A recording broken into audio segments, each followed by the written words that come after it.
4 грудня Укрзалізниця відкриває продаж квитків на святкові дати. Зробили це не як зазвичай за 45 днів, а за 15. Та охочих зустріти Новий рік у Карпатах, випити каву у Львові чи поїхати в гості до батьків виявилося так багато, що сайт з онлайн-продажу впав. В Укрзалізниці виправдовуються: у всьому винні самі українці. Кинулися масово купувати квитки. Лише за один день продали 347 тисяч квитків, а це рекорд. І система цього рекорду просто не витримала.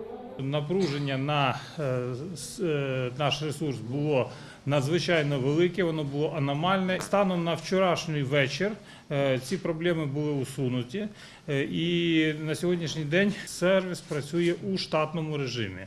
Поясненням Укрзалізниці не вірять їхні клієнти. Засипали сторінку відомства у Фейсбук скаргами, мовляв, гроші за квиток з картки списали, а бланк квитка на пошту так і не надійшов. Укрзалізниці на сьогодні запевнили, з проблемою вже розібралися, гроші усім повернули. Ця проблема вже вирішена.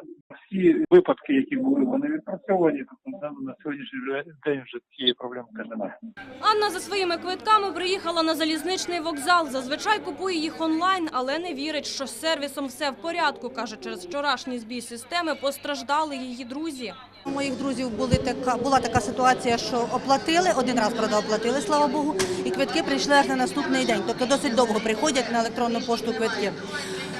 І на сайті немає такої опції, щоб просто замовити онлайн-квиток і приїхати і викупити його в касі. Дмитро через проблеми із онлайн-сервісом чергує на вокзалі вже другий день, намагається купити квиток для мами. Вони не працюють, вони не справляються з навантаженням. Не знаю, що там айтішники роблять, але не підготувалися вони до відкриття білетів з 20 грудня. Ми вирішили самі пересвідчитися, як працює сервіс. Обираємо найпопулярніший серед українців маршрут до Ужгорода на 28 грудня. Сервіс працює, але з'явилася інша проблема – жодного вільного місця. В Укрзалізниці запевняють, розберуться із цим. До свят додатково запустять 30 потягів, а це плюс 20 тисяч пасажирів. Тож обіцяють, поїхати зможуть всі. Тетяна Сулія, Сан Емінов, Заман, АТР.